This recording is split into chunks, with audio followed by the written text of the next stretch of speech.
Bienvenidos al día 87 de la lectura completa de la palabra de Dios. Hoy iniciamos una nueva epístola, la epístola a los Corintios, la segunda epístola a los Corintios. Este pasaje de la evangelización por esta comunidad, por este grupo de cristianos formados a través de San Pablo. Tendremos también el Salmo 87 y el Evangelio según San Marcos, capítulo 14, versículos del 1 al 21. Que el Espíritu de Dios nos siga acompañando para poder tener esa perseverancia en la palabra de Dios. En nombre del Padre, el Hijo y el Espíritu Santo. Amén. Segunda de Corintios, capítulo 1 al capítulo 3.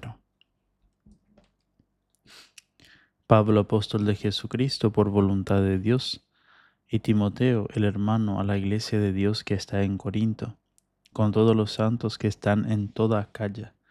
A ustedes gracia y paz de parte de Dios Padre nuestro y del Señor Jesucristo. Bendito sea el Dios y Padre de nuestro Señor Jesucristo, Padre misericordioso y Dios de toda consolación, que nos consuela en toda tribulación nuestra para poder nosotros consolar a los que están en toda tribulación, mediante el consuelo con que nosotros somos consolados por Dios. Pues así como abundan en nosotros los sufrimientos de Cristo, igualmente abunda también por Cristo nuestra consolación. Si somos atribulados, lo somos para consuelo y salvación de ustedes.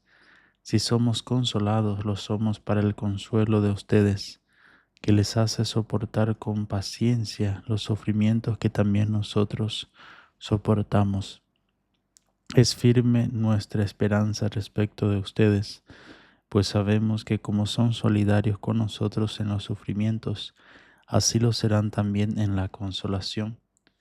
Pues no queremos que lo ignoren, hermanos. La tribulación sufrida en Asia nos abrumó hasta el extremo, por encima de nuestras fuerzas, que perdimos la esperanza de conservar la vida, pues hemos tenido sobre nosotros mismos la sentencia de muerte, para que no pongamos nuestra confianza en nosotros mismos, sino en Dios que resucita a los muertos. Él nos libró de tan mortal peligro y nos librará en él. Esperamos que nos seguirá librando. Si colaboran también ustedes con la oración en favor nuestro, para que la gracia obtenida por intervención de muchos sea por muchos agradecida en nuestro nombre. El motivo de nuestro orgullo es el testimonio de nuestra conciencia, de que nos hemos conducido en el mundo, y sobre todo respecto de ustedes, con la sencillez y sinceridad que vienen de Dios, y con la sabiduría carnal, y no con la sabiduría carnal, sino con la gracia de Dios. Pues no les escribimos otra cosa que lo que leen y comprenden, y espero comprenderán plenamente, como ya nos han comprendido en parte, que somos nosotros el motivo de su orgullo, lo mismo que ustedes serán el nuestro en el día de nuestro Señor Jesús. Con este convencimiento quería yo ir primero a ustedes a fin de procurarles una segunda gracia, y pasando por ustedes ir a Macedonia y volver nuevamente de Macedonia donde ustedes, y ser encaminado por ustedes hacia Judea. Al proponerme esto, obré con ligereza. Se inspiraban mis proyectos en la carne, de forma que se daban en mí el sí y el no. Por la fidelidad de Dios, que la palabra que les dirigimos no es sí y no. Porque el Hijo de Dios, Cristo Jesús, a quien le predicamos, Silvano, Timoteo y yo, no fue sí y no, y en él no hubo más que sí, pues todas las promesas hechas por Dios han tenido su sí en él, y por eso decimos por él amén. A la gloria de Dios es Dios el que nos conforta juntamente con ustedes en Cristo, y el que nos ungió, y el que nos marcó con su sello y nos dio en prenda el Espíritu en nuestros corazones.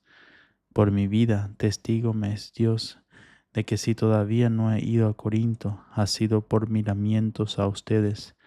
No es que pretendamos dominar sobre su fe, sino que contribuimos a su gozo, pues se mantienen firmes en la fe.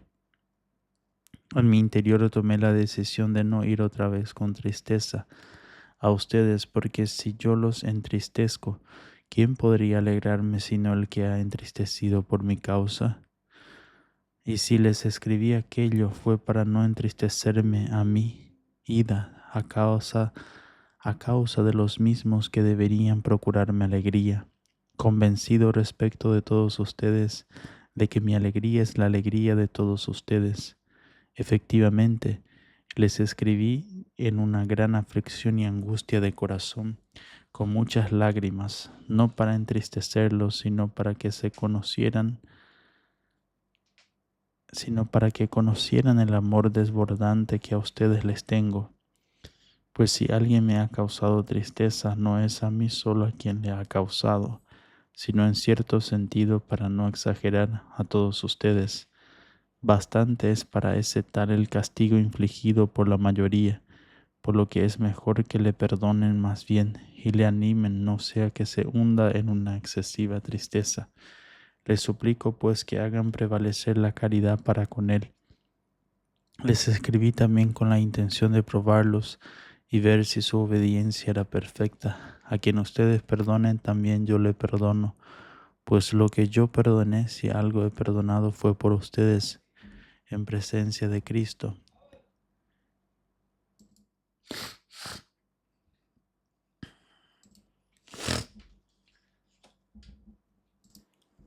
¿Comenzamos de nuevo a recomendarnos o es que algunos necesitamos presentarles cartas de recomendación o pedírselas?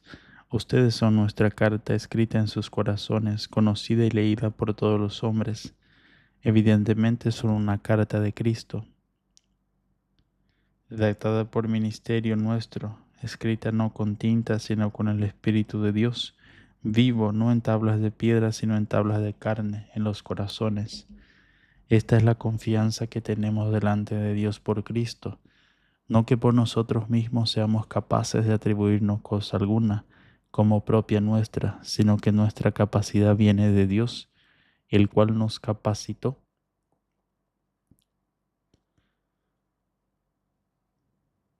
para ser ministros de una nueva alianza, no de la letra, sino del Espíritu, pues la letra mata, mas el Espíritu da vida.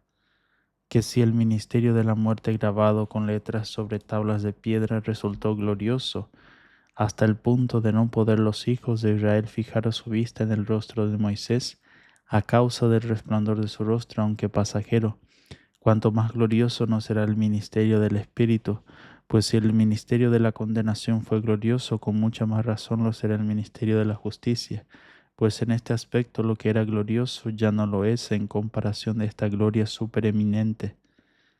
Y si aquello que era pasajero fue glorioso, cuanto más glorioso será lo permanente.